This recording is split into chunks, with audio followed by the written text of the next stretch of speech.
The Nintendo Switch has been a massive success for Nintendo, providing a whole new generation of gamers with some fantastic games and experiences, but its success came from the ashes of its predecessor, the Wii U. Originally releasing all the way back in 2012, the Wii U was certainly a unique system with an equally unique tablet-like controller.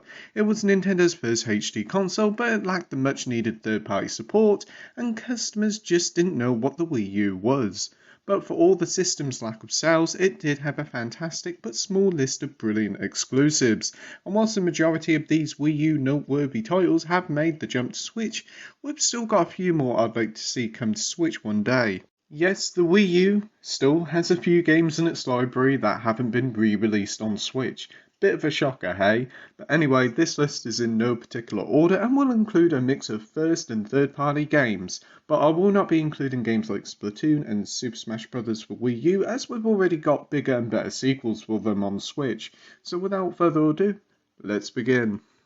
Let's start off with the most obvious omission on Switch, Xenoblade Chronicles X. This is a spin-off spiritual successor to the original Xenoblade Chronicles and is set in an entirely new world and has a massive game world that actually ran surprisingly well on Wii U, featuring the ability to jet around in a giant mech and explore a huge and seamless open world. Xenoblade Chronicles X does feel quite a bit different from its other entries in the series. With the success of the franchise on Switch, I'm really surprised this hasn't made the jump to Switch, and honestly I think it's a matter of time before Nintendo brings this to the Switch. Yes, the original game did use the gamepad a lot, but most of it could easily be sorted out to work around on the Switch, so here's hoping Nintendo releases this great and forgotten gem. Next up, we have Wind Waker HD and Twilight Princess HD. The Wii U never got its own Zelda game till the release of Breath of the Wild. However, this was essentially overshadowed by the Switch version. But what Wii U did actually have was two fantastic remasters of two beloved Zelda titles. We had Wind Waker HD in 2013 and it was utterly fantastic.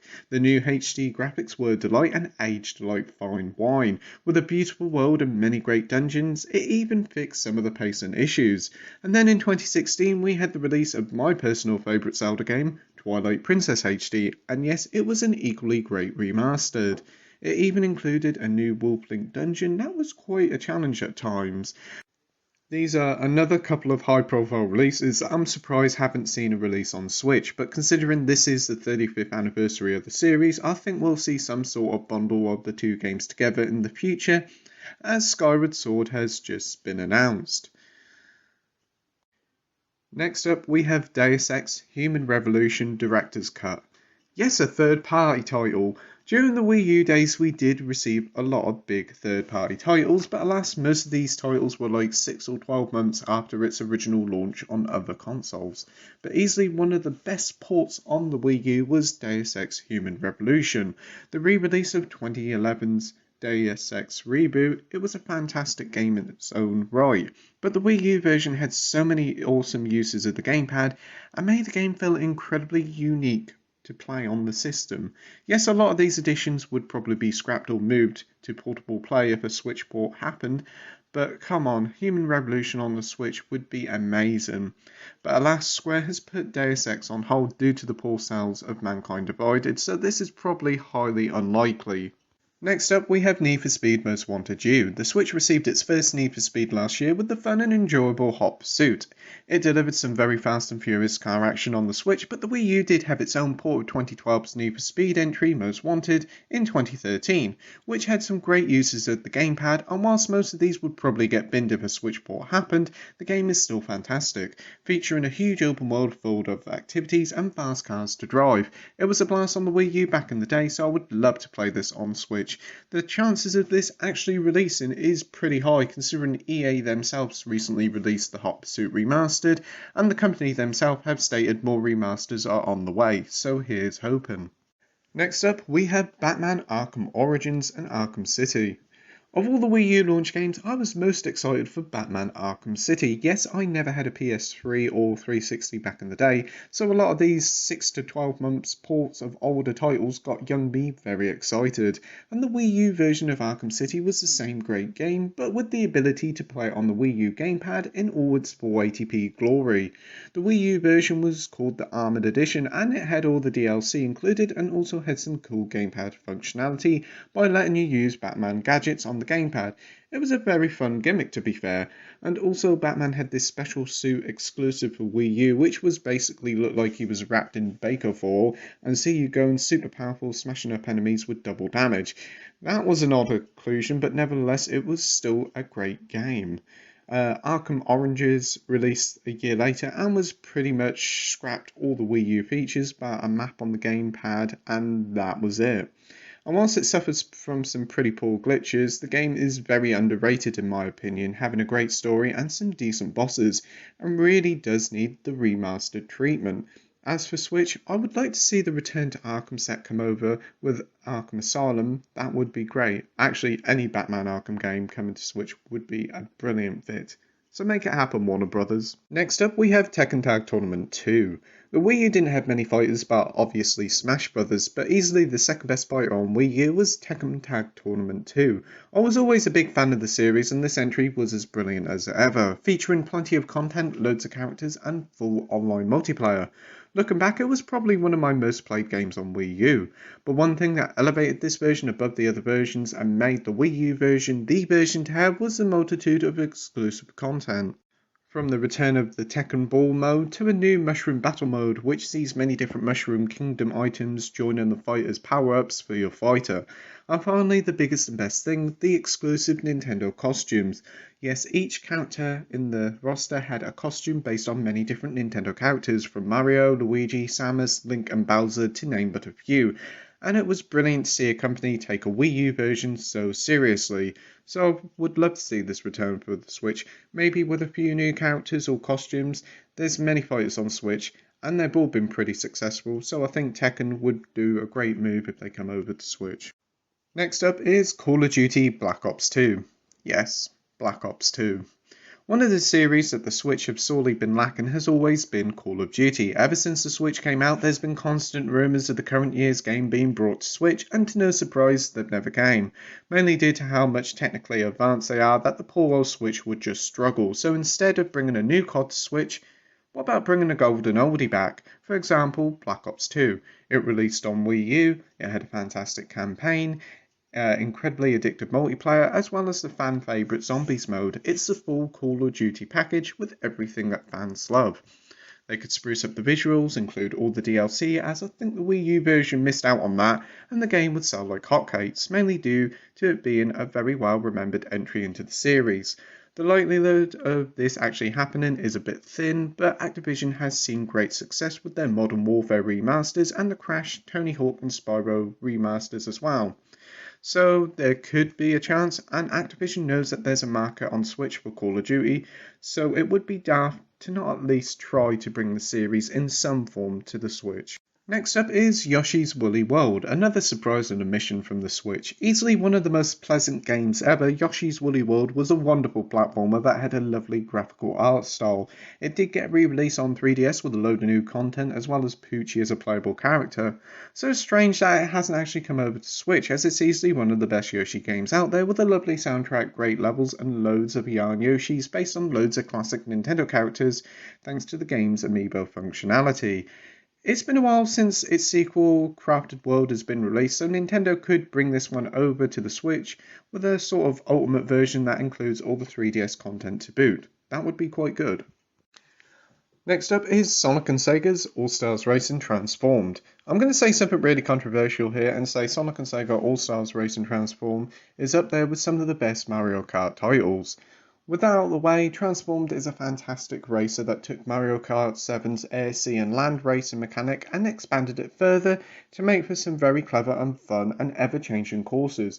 By bringing in the Sega All-Stars, it allows for a greater variety of races, with some fantastic looking vistas that unfortunately its sequel Team Sonic Racing lacked. Transformed had a great amount of single player content, including a very fun challenge mode filled to the brim with fun tasks and challenges that rewarded you with new characters, and boy, some of them secret characters were amazing.